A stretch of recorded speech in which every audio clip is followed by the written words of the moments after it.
عبرانی ضمائر ملکی پوسیسو پروناؤنز۔ عبرانی میں ضمائر ملکی کسی اسم کے آخر میں لاحقہ کے طور پر آتے ہیں۔ آئندہ کے صفحات میں انہی کی مثالیں دی جا رہی ہیں۔ جب کسی اسم کے آخر میں خیرک یود آئے تو یہ اشارہ ہوگا واحد متکلم مذکر و مؤنث کی طرف، جس طرح لفظ صفری کے آخر میں خیرک یود آیا ہے۔ اس کا مطلب ہوگا میری کتاب۔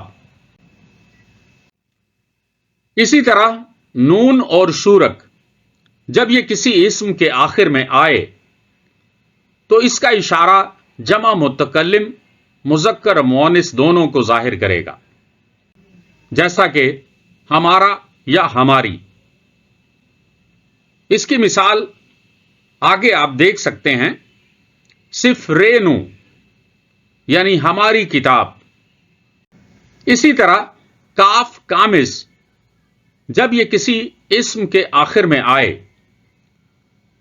تو یہ واحد مذکر حاضر کے لیے استعمال ہوگا۔ اس کا ترجمہ تیرا یا تیری کیا جائے گا۔ مثال کے طور پہ سفرخا یعنی تیری کتاب۔ اسی طرح کاف سے گول میم کے ساتھ جب یہ کسی اسم کے آخر میں آئے تو اس کا مطلب ہوگا تمہارا یا تمہاری۔ یہ جمع مذکر حاضر کے لیے استعمال ہوگا۔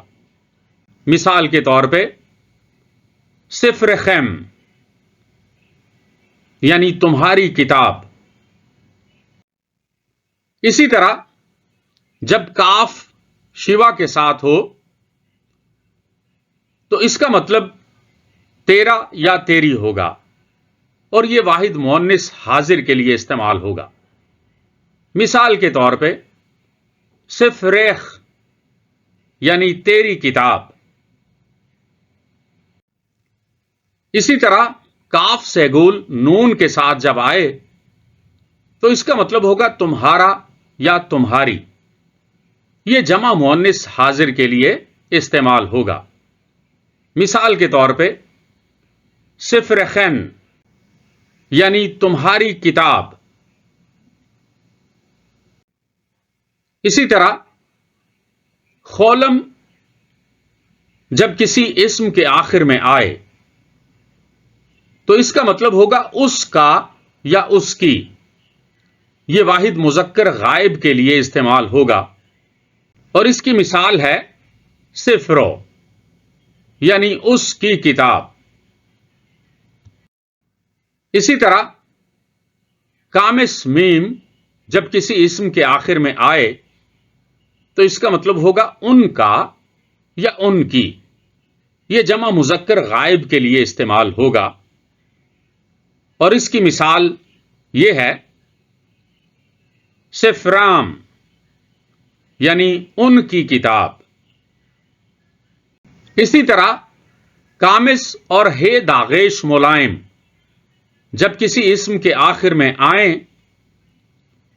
تو اس کا مطلب ہوگا اس کا یا اس کی۔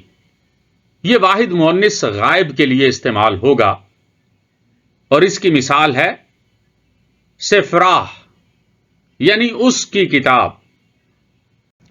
اسی طرح کامس نون جب کسی اسم کے آخر میں آئے تو یہ جمع مؤنث غائب کی طرف اشارہ کرے گا، یعنی ان کا یا ان کی۔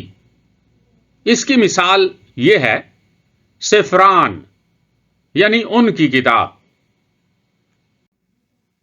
چند مشقی مثالیں ملاحظہ کر لیجئے۔ انی تلمید یعنی میں طالب علم ہوں۔ اتا خاکام یعنی تم عقل مند ہو۔ ہو مورے توف یعنی وہ ایک استاد ہے۔